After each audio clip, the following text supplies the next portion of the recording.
Bonjour à tous, bienvenue au 32e unboxing. Aujourd'hui, je vous fais découvrir deux nouveaux cubes que j'ai reçus en partenariat avec le site officiel de Speedcubing Suisse, Fabitasia.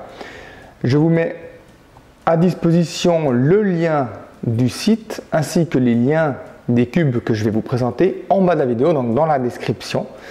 Alors sans plus attendre, c'est parti, on va ouvrir le paquet et découvrir ensemble les deux cubes.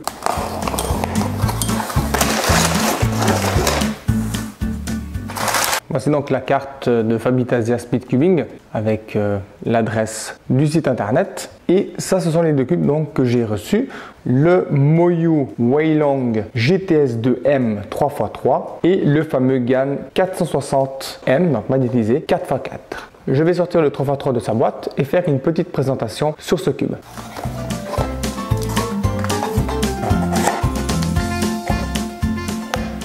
Donc à l'achat de ce cube, vous recevrez la boîte officielle magnétisée, le cube de votre choix, des aimants de rechange, les instructions de résolution, la carte de la team Moyu avec Lucas Ether pour ce cube que moi j'ai reçu et la carte d'introduction de chez Moyu.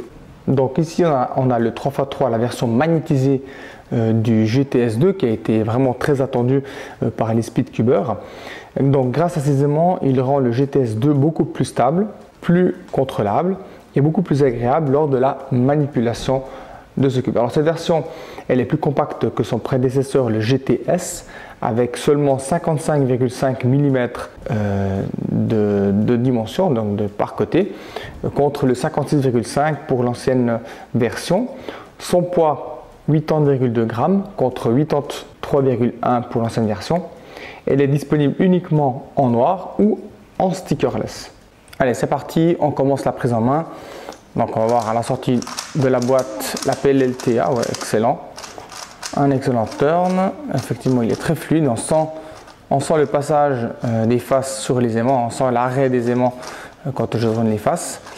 On va voir le corner cutting, oui, excellent, le reverse aussi. Bon, ça c'est assez rare que ce ne soit pas le cas. Les tranches du milieu, excellent aussi.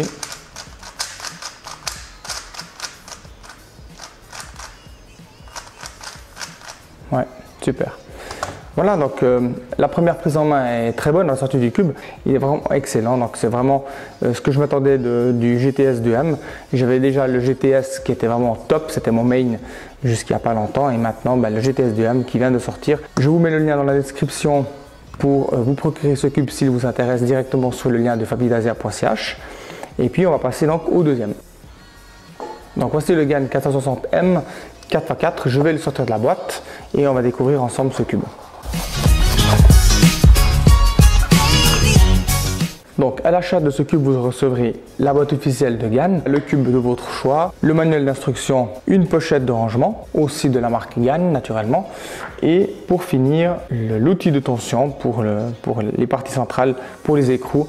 Voici donc le premier 4x4 magnétisé du concepteur GAN qui est doté d'un système breveté par GAN qui permet de retenir les aimants directement dans des capsules qui sont incorporées dans les pièces et qui rendent comme ça les aimants visibles directement depuis l'extérieur, donc visibles à l'œil nu. Le 4x4 contient 96 aimants, tous visibles.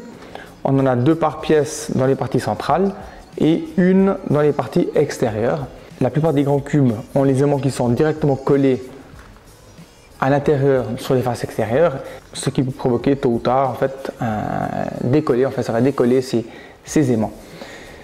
La surface de contact interne ici, voilà. Donc les faces, comme je disais, la surface de contact en nid d'abeille qui était déjà présentée sur le GAN RSM a été donc améliorée pour garantir une meilleure adhésion du lubrifiant et distribution sur toute la surface lors de l'application du produit. Donc ce nouveau 4x4 améliore la stabilité du mouvement, le corner cutting et les performances naturellement globales de ce cube. C'est une version qui est compacte, qui mesure 60 mm, d'où le nom 460. 4 c'est passé un 4x4 et 60 c'est pour la dimension du cube, donc 60 mm par côté. Son poids de 139,5 grammes, donc c'est un cube assez assez lourd. Cette version, elle est disponible uniquement en noir et en stickerless. Alors c'est parti, première prise en main. On va d'abord tester les faces extérieures. Oh là là, ah ouais, il est super fluide, un petit peu lubrifié à l'extérieur, hein, il est un petit peu sali le cube, mais les faces extérieures en tout cas ils tournent parfaitement bien, c'est impressionnant. Comme vous pouvez le voir, il n'y a aucun accrochage, on sort très bien les aimants à l'extérieur. On va tester la partie centrale, légèrement plus dure, mais aussi très fluide. Là aussi, on sent très bien les aimants, on s'accroche vraiment bien.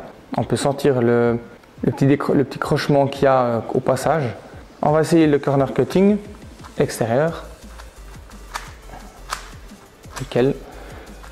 Les parties intérieures, bon, on va pas être trop gourmand, c'est déjà pas mal.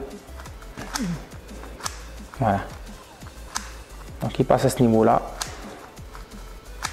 Parfait. On va faire une pelle LT.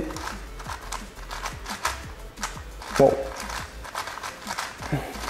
On sent qu'il a du potentiel. Au début, c'est un petit peu compliqué à le manipuler, surtout qu'on j'ai pas l'habitude encore de le tester, mais je pense que sans doute ce sera mon main parce que j'avais besoin d'un nouveau 4x4 et en plus celui-ci il me plaît déjà.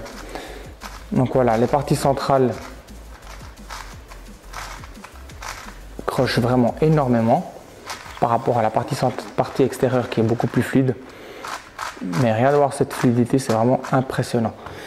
Donc voilà, deux cubes vraiment exceptionnels. Je me réjouis de faire deux résolutions, une résolution pour le 3x3 et une résolution pour le 4x4. De cette façon, vous pouvez vous rendre compte de leur efficacité. En tout cas, merci de m'avoir suivi dans cette nouvelle vidéo. Moi, je vous dis à tout bientôt pour une prochaine. Salut!